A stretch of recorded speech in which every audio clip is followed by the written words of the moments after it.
जय हिंद, जय भारत। नमस्कार दोस्तों, स्वागत है आपके न्यूज़ चैनल जगजीत न्यूज़ में। मैं आपका दोस्त और होस्ट अनमोल सिंह। आइए रुक करते हैं अब तक की बड़ी खबरों। गत दिनों करनाल में प्रदर्शन कर रहे किसानों पर पुलिस द्वारा लाठीचार्ज करने की हर जगह निंदा हो रही है। प्रदेश की राजनीतिक पार्टियों ने इसे गलत ठहराते हुए कहा कि इस तरह से शांतिपूर्वक आंदोलन कर रहे किसानों पर लाठियां बरसाना अंग्रेजों के राज वाले दिनों की याद ताज़ा करते हैं। इनेलो के जिलाध्यक्ष बलविंदर कैरो ने करनाल में हुए किसानों पर लाठीचार्ज को अमानवीय बताते हुए कहा कि जो किसान पूरे देश और प्रदेश के लोगों का पेट भरने का काम करते हैं, आज उन्हीं के सिरों पर लाठियां बरसाना सरकार की ओर से बड़ा ही निंदनीय कदम है। देखिए, पूरे प्रदेश के जन जन का हृदय का लहूलुहान हो गया। लोगों को इतनी उम्मीद नहीं थी सरकार से कि वो अपनी मांगों के लिए प्रदर्शन करने वाले आम जन की, जो प्रजातंत्र तरीके से प्रदर्शन करने की हमारे को अधिकार है हमारे, उसके खिलाफ इतना बड़ा एक्शन ले जाएगी कि वहाँ पर सरेआम सरकार का एसडीएम कह रहा है कि इनके सिर फोड़ दो, और उनका इंस्पेक्टर खुद, पुलिस एसपी का जो वो थाने का इंस्पेक्टर, वो खुद लाठियाँ लेके खुद मार रहा है। तो इसका मतलब कहीं ना कहीं सरकार, हमारी प्रदेश की पूरी सरकार, या तो इसको नादरशाही कहें या इसको अंग्रेज की सरकार कहें, ये हमारे प्रदेश और देश की सरकार तो नहीं हो सकती जो अपने लोगों पर इस तरीके से लाठियां बांधे, और वो भी अपने ही किसानों पर, धरती पुत्र पर, जो धरती का सीना चीर के पूरे प्रदेश और देश का पेट भरते हैं, उनके सिर फोड़े गए हैं। इससे दुखद घटना आज तक हिंदुस्तान में कभी नहीं हुई, जो भाजपा की और जजपा की गठबंधन सरकार ने कल मुख्यमंत्री और उप मुख्यमंत्री ने की है। हम इसकी बेहद निंदा करते हैं। हमारे नेता चौधरी अभय सिंह चौटाला जी ने कल ही इस पर अपनी तीखी प्रतिक्रिया व्यक्त की। अर्जुन चौटाला जी उसी वक्त टोलों पर पहुंचे, और चौधरी अभय सिंह चौटाला जी ने भी कल चंडीगढ़ में बैठ के प्रेस में खुद उन्होंने ये बात कही कि हम इस बात का पुरजोर विरोध करते हैं। सरकार को इस बात को भुगतना पड़ेगा और आने वाले समय में प्रदेश की जनता इसका नतीजा दिखाएगी। आज तो सत्ता के दम पर, लाठी के दम पर, अधिकारियों के बल पर किसानों के सर फोड़े हैं। ये सरकार के शासन के ऊपर कफन में कील साबित होगी।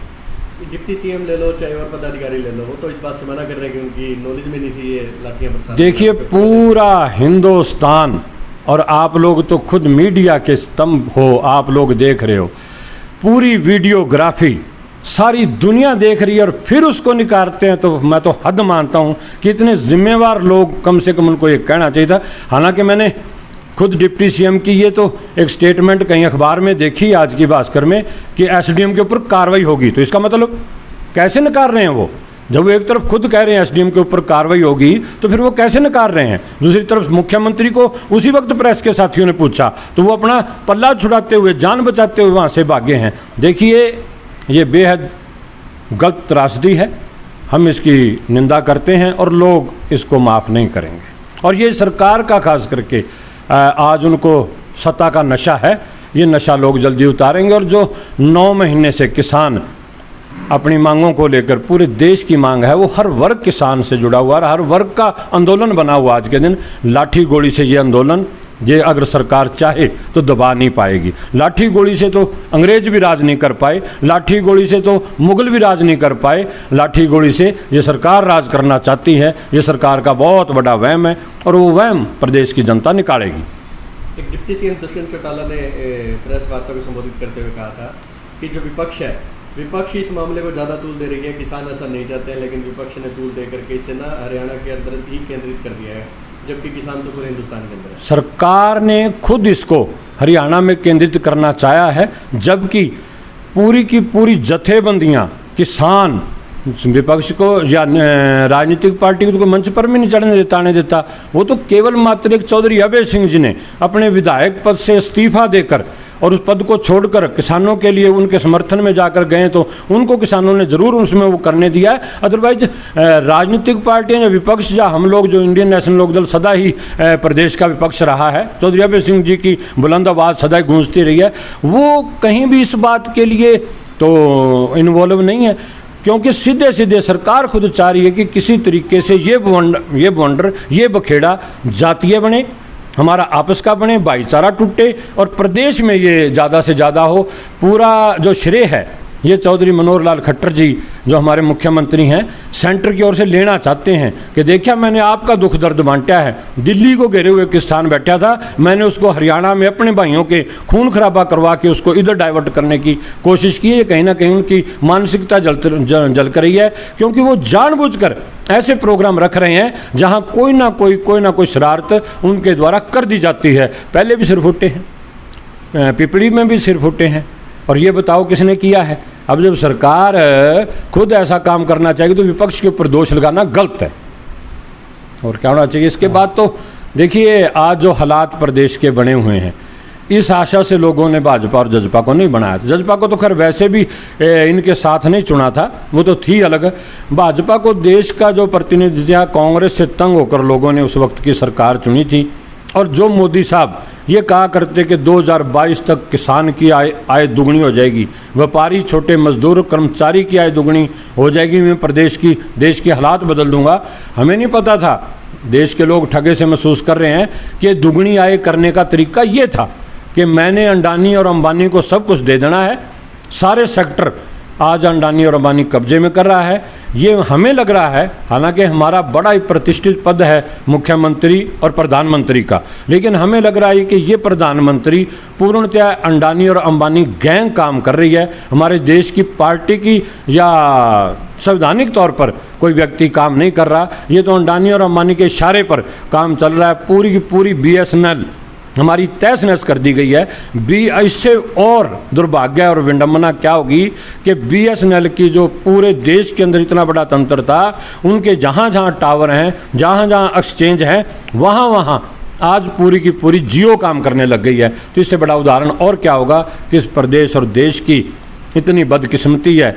जो प्रधानमंत्री इस देश के हालात बदलने की बात कर रहे थे, किसानों की आय दुगनी करने की 22 तक बात कर रहे थे, वो ये कृषि को और किसान को ही ख़त्म कर देंगे, ये उनकी पॉलिसी थी जिस पर वो काम कर रहे हैं। लेकिन कहीं ना कहीं हिंदुस्तान है ये, यहाँ ऋषि मुनि गुरु पीर सदा से पीर पकमरों की धरती है। ये मान्य है, ये अमेरिका और कोई इंग्लैंड वाला वातावरण नहीं है। यहाँ भगवान बसता है। यहाँ जो भी थोड़ी सी भी किसी के साथ जाति करे, धक्काशाही करे, यहाँ उसका फल उसे तुरंत भुगतना पड़ता है। हमारे प्रदेश की भोली भाली जनता, ठीक है, किसी बड़ेखे में आके देश की जनता ने उनको बना तो दिया, लेकिन उनके इन कार्यकलापों का उनको भुगतना जरूर पड़ेगा। वहीं दूसरी ओर जब भाजपा OBC मोर्चा के प्रदेश अध्यक्ष करणदेव कंबोज से इस बारे में बातचीत की गई तो उन्होंने कहा कि किसानों के नाम पर कुछ शरारती तत्व आंदोलन को बहकाने का काम कर रहे हैं। किसानों से बातचीत को लेकर सरकार 24 घंटे तैयार है। मंत्री जी, कल्याण जो करनाल के अंदर जो घटनाक्रम हुआ उसको आप किस तरह से देखते हैं? देखिए, करनाल के अंदर हमारी जो है परसों कार्यकारिणी की प्रदेश की जो 90 लोग विधानसभा का चुनाव लड़े हुए थे, उन सब को वहाँ बुलाया गया था और पंचायती चुनाव के ऊपर, शहरी निकायों के चुनाव के ऊपर उसमें चर्चा विस्तार से की गई। तो कुछ लोग इकट्ठे होकर के उस प्रोग्राम में बाधा डालने के लिए, वो जबकि पुलिस ने बार बार उनको समझाया कि आपने कोई भी प्रदर्शन करना, आपको कोई भी समस्या है तो आप प्रदर्शन कीजिए, कोई किसी प्रकार का कानून अपने हाथ में नहीं लीजिए। लेकिन उन्होंने जिस प्रकार से पुलिस के ऊपर पथराव किया, और यहाँ तक कि आपने वीडियो देखी होगी, एक व्यक्ति तो कसी लेकर के जुआन को मारने के लिए गया। क्या पुलिस को इतना अधिकार नहीं कि वो आत्म सुरक्षा में इस प्रकार का हल्का प्रयोग कर ले? और उस लाठीचार्ज जब उन्होंने हल्का बल प्रयोग किया, कुछ लोगों को चोटें भी आई हैं। तो ये इस बात से इसको जोड़ना नहीं चाहिए। ये किसानों का आंदोलन नहीं है, ये कुछ इस प्रकार के जो है ना अराजनीतिक तत्व जो है तत्व हैं जो समाज को तोड़ना चाहते हैं। ये किसान नहीं हो सकते। किसान कभी भी इस प्रकार का काम नहीं कर सकता कि वो अपने जुआन के ऊपर कसी लेकर के जाए। तो ये इस प्रकार का जो काम करने वाले हैं, ये राजनीतिक विरोधी लोग हैं कि किस प्रकार से माहौल को ख़राब किया जाए। तो इन बातों से हमने बचना चाहिए।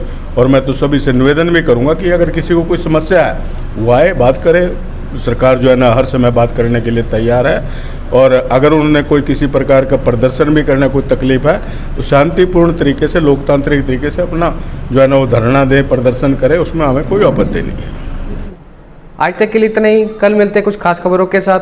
तब तक के लिए जुड़े रहिए हमारे न्यूज़ चैनल जनचित्रा न्यूज़ के साथ और हमारे न्यूज़ चैनल को यूट्यूब और फेसबुक पर सब्सक्राइब करना ना भूलें। नमस्कार।